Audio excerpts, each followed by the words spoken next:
Hello, ladies and gentlemen. Greg Michalowski from ForexLive.com. This is a Forex quick look. I'm going to take a look at the dollar versus Canada. Today is March 21, 2024. Let's get started.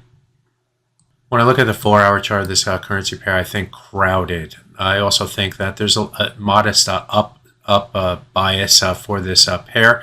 Why? Because we have higher lows through here and we have higher highs through here.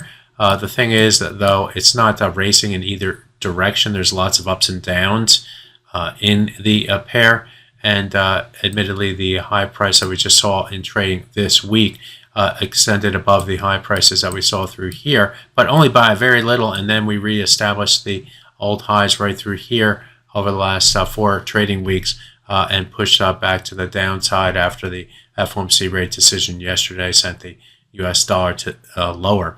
That move to the downside brings into focus the other things in play on this currency pair. That includes these moving average levels. All these 4 moving averages here. We have at the low we have the 200-day moving average.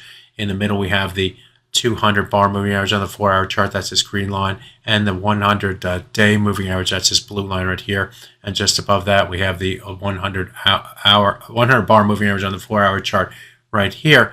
And all those levels are coming together and sort of moving sideways. That is indicative of the up and down markets that have been prevailing over the last few trading weeks, with albeit a little bit of a bias to the upside.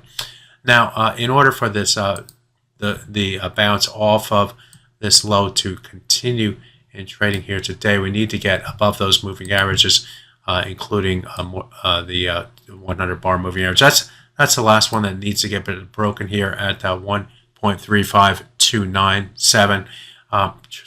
We may also like to think about the high of this swing area through here, which had a number of different swing lows and swing highs through here, where the price either moved higher and higher away from it, like right here and right here and right here, or lower away from that area as well.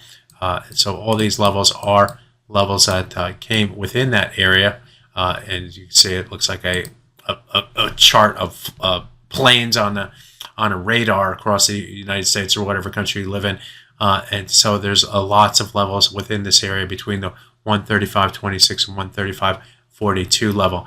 So we are more or less in between resistance up here, support maybe down here or against a trend line, and in between sits those moving averages. We've got to get above the moving averages to increase the bullish bias. That's our next target, and then get above the 135.378.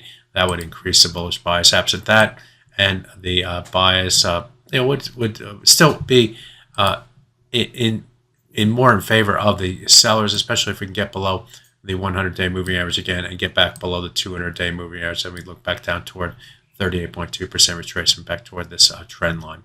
So that's my look at the dollar versus Canada. It's a messy picture. There's lots of ups and downs, but there are also technical levels in play, and we just got to go with the flow if you're wanting to trade this currency pair. My name is Greg Michalowski. Good fortune with your trading. Bye-bye now.